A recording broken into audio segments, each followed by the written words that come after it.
if we're going to talk Rangers, let's get our crew who's going to be there on opening day on Friday. Joe Trahan and Teresa Woodard joining us to talk a little bit of Rangers baseball as this team has opened the season 2-1. There were, I think, a lot of Rangers fans that were chicken littling their way through opening day as the offense took forever to get going, but feeling an awful lot better after we've seen the final two games of the series play out. Teresa, I know you are the biggest Rangers fan that there is on the planet, certainly within our four walls. What say you of what we've seen so far from this first weekend of Rangers baseball? Yeah, I think I was discussing this with you, Mike, during one of our weekend shows, that in game one, the opener, I was like, oh my God, are we reliving 2024 and 2025? Until we got to the ninth, and I happened to be in my car listening to the game on the radio in the ninth inning. And all of a sudden I started feeling like, okay, I am not reliving the past. I am now in 2026 and our offense has actually shown up, which was a good thing. So I will say there's a lot to be proud of, I think. I mean, thank goodness the bats are no longer cold, it appears. As you were saying, Mike, Jacob Latz, I mean, what a way to show up. I was definitely concerned with Jacob deGrom. What in the world, being scratched on your, that on game two, that just did not feel good. But anyway, I feel really good about what I've seen so far. Small sample size, but hey, there's a lot of baseball left to play. Yeah, this is the perfect series for social media discussion because Rangers fans can take this however they want. Lots of positive, some negative too. And we're getting two hits and a homer from Andrew McCutchen every game, Joe. How big of a surprise has this been right out of the gates? Yeah, listen, I mean, we know that McCutchen is a pro's pro. I mean, he's been doing this for so long, but even still, for him to jump out of the gate like that, I mean, think about it, you guys. I mean, he had the what turned out to be the game-winning hit in the 10th, and then he was a part of 4 of the 8 runs on Sunday. I mean, with a 3-run homer, you couldn't ask for any more from a guy like McCutchen. On the whole, though, and this is what I tell everyone at this time of year, you can't take a football mentality with baseball, right? Good or bad. And there's been a lot of both, as you guys alluded to, so far with the Rangers. But I do think, when you have a bunch of new guys who come on this roster and they do get off to these quick starts. I mean, think about Mackenzie Gore taking that no-hitter into the 6th inning, a new guy. Brandon Nimmo on base, 6 of 14 plate appearances, new guy. McCutchen, we talked about him, new guy. All good stuff, right? Showing that there's some demonstrated ability early in this thing and that they are here to try and make a difference. And when you think about the core players, of Wyatt Langford and Evan Carter and obviously Corey Seager, he has a bomb already this season. Yeah. Jake Berger, who had a tough year but has a couple of home runs so far this season. I mean, you can certainly see that, especially offensively, and that's where this team really needed to have some pick-me-up moments.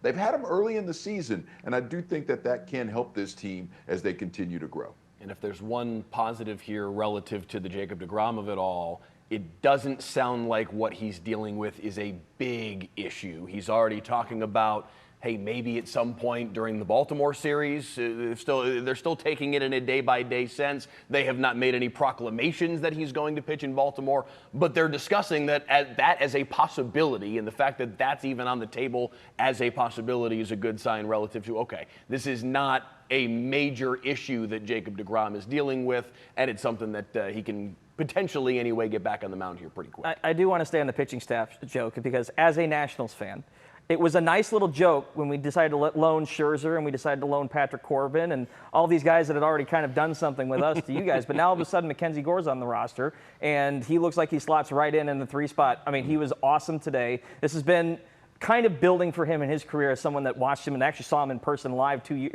twice last year. But to add him to this pitching staff where Texas is concerned, Teresa, I mean, we already looked at this rotation and thought, wow, this thing was spectacular last year. But if you add a little bit more depth to this thing, this is going to be impressive. And we might not even need deGrom to be fully healthy the entire year. Yeah, absolutely. And I mean, his stuff looked really good today. But to Joe's point, this is opening weekend. And so I think all have to kind of tap the brakes a little bit. I love what I've seen so far. We all know there will be slumps. I mean, the bats are going to go cold. And at some point during the season, we're going to say, oh my God, can anybody else, be injured? We're going to have ups and downs. But I do like the additions, especially like you said, Andrew, though, Mackenzie Gore. I mean, he was looking really good out there today. And as you said, if he's our number 3, I am all in. I mean, the pitching staff last year, I mean, that was the highlight. And if the bats could have just done something, we could have done something special. But, you know, we had no offense. And now to see what we've done over the first 3 games, and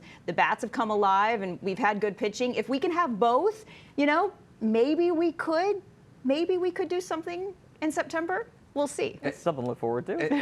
And you guys, Gore is that fulcrum to greatness, right? Because you know, with Evo, with Nathan Eovaldi and Jacob deGrom, you have 2 guys that are just, you know, as long as deGrom can stay healthy and get back on the mound, those guys are going to give you professional starts. But if Gore can find that, like you said, Andrew, that extra stuff that we know he can have, all of a sudden, you know, when you have a 3-headed monster like that, and you're just hoping that Leiter can fill in and Kumar Rocker can find some things out. We've already seen what Jacob Latz can do on a last-second, you know, just insertion into the lineup.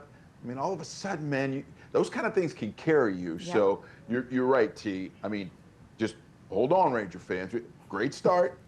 Long way to go. Long way. So 3 in Baltimore, a day off, and then opening day on Friday. Doesn't necessarily have to be baseball related, but to our dream team that's going to be there on Friday, anchoring all of the coverage through the afternoon as this game is playing out. What's the thing you 2 are looking forward to most about Friday? You know, for me, just witnessing baseball in person is special. And that's what I absolutely love. I love to see my team on the field. I love to watch them on TV or listen to them on the radio when they're on the road. But to see my team in action, my hometown team, that is what I most look forward to every year. And just hope always springs eternal, right? Opening day, it's like everybody thinks you got a chance to make a World Series run. So it's a great feeling. I just want to see the fans with smiles on their faces, you guys. Yeah. I mean, you know, 3 years ago when they did the deal and it was so incredible and those fans got treated, and the next 2 years they just kept waiting and waiting and waiting and waiting and waiting and waiting, and it never came. Just to see it back and have it back, you know, have those fans back in the building, you know, it's always a cool thing. And then beyond that, you know me, I'm always looking for the food. I can't wait to see what they got. Well, I second that. They always do a good job, so I can't wait.